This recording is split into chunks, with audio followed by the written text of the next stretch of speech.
నవదీప్పై drugs case కొట్టివేత. సినీ నటుడు నవదీప్పై నమోదైన drugs కేసును హైకోర్టు కొట్టివేసింది. పిటిషనర్ నుంచి నిషేధిత పదార్థాలు స్వాధీనం చేసుకున్నట్టు ఆధారాలు లేవని, అందువల్ల పిటిషనర్పై కేసును కొనసాగించడం చట్ట ప్రక్రియను దుర్వినియోగం చేయడమేనని కోర్టు పేర్కొన్నది. మొత్తానికైతే నవదీప్పై డ్రగ్స్ కేసు కొట్టివేత జరిగింది. ఈ డ్రగ్స్ కేసులో బలిసినోళ్ళకు ఒక న్యాయం ఉంటుంది, పేదోళ్ళకు ఒక న్యాయం ఉంటుంది. ఈ రెండు చూసిన నేను జైల్లో. ఒక వెలుమ బ్యాచ్ని మొత్తం అరెస్ట్ చేసినలే. ఓ ప్రభాస్ కంటే 8 తోటి ఒక ఆయన ఉంటాడు, 7 ఫీట్లు ఉంటాడు ఆయన. కోటాను కోట్లకు పడిగెత్తిన ఆయన. అంటే ఇది కక్షపూరితంగానే వ్యవహరించింది వాళ్ళతోటి. ఆయనను ఒక్కని అదుపులోకి తీసుకొని ఆయనను బుజ్జగించింది పోలీసులు.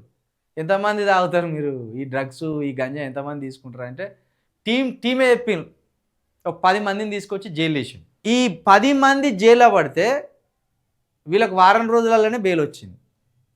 ఒక పిల్లగాడు ఉప్పల్లనే ఉంటాడు, ఆ పిల్లగాడు కూడా గంజాయి తాగుతాడట. ఇక వానికి అట్లా అలవాటు అయిందట, గంజాయి తాగుతాడు.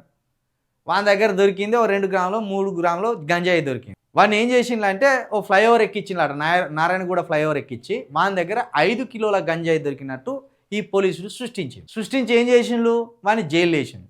వానికి 60 రోజుల దాకా బెయిల్ ఇవ్వాలి. అవి అట్లుంటుంది. ఇప్పుడు ఏకంగా నవదీప్ మీద ఉన్న కేసే కొట్టివేసింది. నిజానికి సినీ స్టార్స్లలో చాలామంది డ్రగ్స్ తీసుకుంటారని ఇదంతా ఉన్నది, ఎప్పటిలో ఉన్నది ఈ ప్రచారం. తీసుకునేటోళ్ళు ఉన్నారు, కాకపోతే అది ఎవరు నిగ్గు తెల్చాలి, అధికారులు నిగ్గు తెల్చాలి, న్యాయస్థానాలు నిగ్గు తెల్చాలి. ఈ డబ్బులు ఉన్నాయి కాబట్టి వచ్చిన కేసు కొట్టుడు పోతుంది.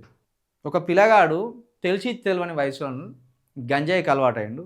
వాళ్ళ అమ్మ కోపంతో వానికి బెయిల్ తీస్తలేదు. 2 సంవత్సరాల నుండి వాడు నరకం అనుభవిస్తున్నాడు. గసొంటోని ఏమన్నా ముందట పడి పాపం ఎంత వానికి 23-24 సంవత్సరాలు ఉంటాయి. జీవితం ఆగం కాకుండా ప్రభుత్వాలు ఆలోచన చేసి ఒక స్పెషల్ డ్రైవ్ నిర్వహించి జైల్లో ఉన్న ఖైదీలకు ఒక స్పెషల్ డ్రైవ్ నిర్వహించాలి. ముఖ్యమంత్రి గారు కావచ్చు, హోంమంత్రి గారు కావచ్చు. ఎందుకంటే కొందరిది వ్యర్థంగా నాశనం అయిపోతాయి జీవితాలు జైల్లో. ఏముండదు, ఒకటే రూమ్లో రోజంతా తిరుగుతూ అంటారు కదా. యవ్వనమంతా అయిపోయినాక బయటకు వచ్చి వాళ్ళు చేసేది ఏమున్నది, ఏ పని చేసుకుంటారు, ఏ పని చేయబుద్ధి కాదు కూడా. ఎందుకంటే ఆ జైలు ఫుడ్కు, ఆ జైలు వాతావరణానికి, ఆ జైలు టైమింగ్స్కి అలవాటు పడ్డాడు బయటకైతే బతకలేడుగా, వాడు అస్సలే బతకలేడు. ఈ నవదీప్ కేసు కొట్టేసినట్టే కొంతమంది యువకుల కేసులు కొట్టేసి వాళ్ళ కొత్త జీవితాలను ప్రసాదించండి. అనవసరంగా జైల్లో ఉంచడం వల్ల 23 సంవత్సరాల పిల్లగానికి ఏం తెలుస్తుంది, ఏదో ఆకతాయి పిల్లగాడు ఉంటాడు, ఆ సినిమాలు చూసో షికార్లు తిరిగో చెడిపోయి ఉంటారు. కాబట్టి వాళ్ళకు మళ్ళీ జీవితాన్ని ప్రసాదించండి, వాళ్ళ కేసులు కొట్టేయండి. చాలామంది ఉన్నారు అట్లా యువకులు జైల్లో.